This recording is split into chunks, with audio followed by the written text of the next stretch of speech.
Hey guys, welcome to this video. This is a installation on the RAIDER 365. I'm going to show you how to take a P365 and put it into a chassis that we offer for it. So start out, make sure that your P365 is unloaded and safe. After you've done that, just take down the takedown bar. You'll be able to remove the slide, and then we need to remove the pin from the back of the frame to punch out the FCU. For this, I'm using a 5/64 Allen. Once you've taken out that pin, make sure you just set it somewhere that you remember, and then pull out the FCU from the back, trigger coming out last. Grip module is out of here now, done with that.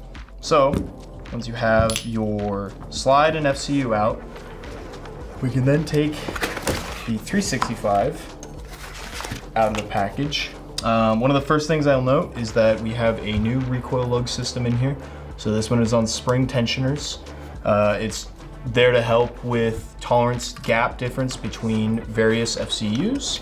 So don't worry about the need for a rubber bumper.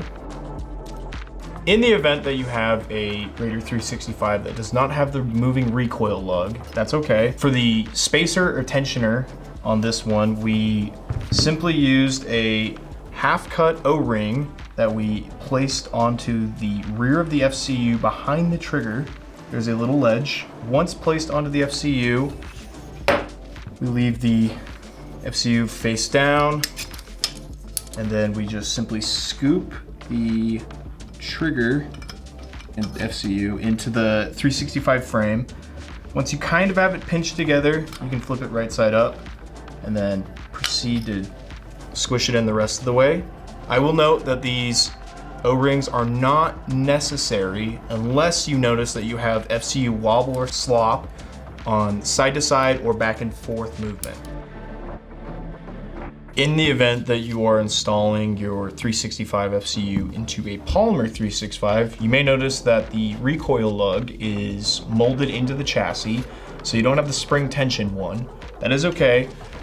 In this one, we do have 2 slotted holes for rubber bumpers to go in. These will be included with your package if your FCU does happen to have a little bit of wobble or tolerance stacking issues.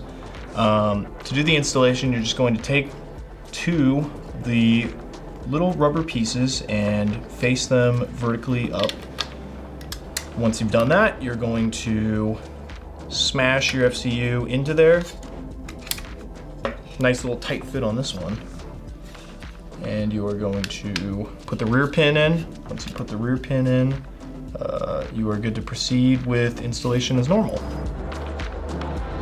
Once you go to install the FCU, you're gonna go trigger first, push and scoop it into the frame, like such.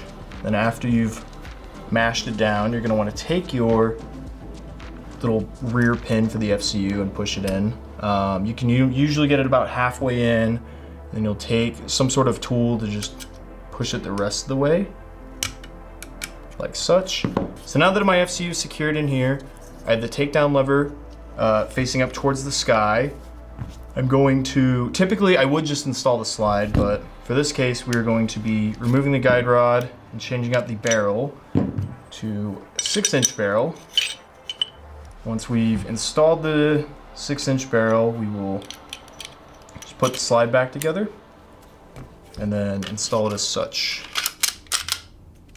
While you have your slide back, bring your slide lock up so that way it can disengage the disconnector for the trigger bar. Once you have that installed, this is now a functional 365 that you have. However, we are going to go ahead and install the shroud. For this, you're just going to need a T10 Torx bit, and I believe it is 5 pounds of torque. So, included in the shroud will be this little baggy kit. We have some spare bungee cord. We'll be doing a separate video on that for changing it out. We have Vibratight and then our 2 Torx bit screws for the shroud. So, go ahead and you're going to take your blue Vibratight and you are going to apply some to the threads, just so that way it doesn't back out while you're shooting it. So we'll put one there, just a little bit on the threads. Okay, once you've installed that, you're gonna take your shroud and place it onto the gun. Make sure you line up the holes, and then you are going to simply drop one torque screw in and tighten down on it. Usually I'll just get it about hand tight and then proceed to the next one before I start torquing down. So once you've installed both, you can then proceed to torque down on it to ensure that it doesn't back out while shooting. How tight are you going? 5 inch-pounds on the torque. Okay, so you have that. And then for this video, we're just gonna install the TLR7 sub using the 1913 clamps, not the SIG 365 clamps. So once you have it installed, tighten down on that. And there you go. And then on the underside right here is going to be the brace release button. It's gonna be underneath this bungee cord, so just push up on that. And while simultaneously pushing with your thumb, you can rotate the brace arm to lock it back into place. And there you go. That's the RAIDER 365 installation. And yeah.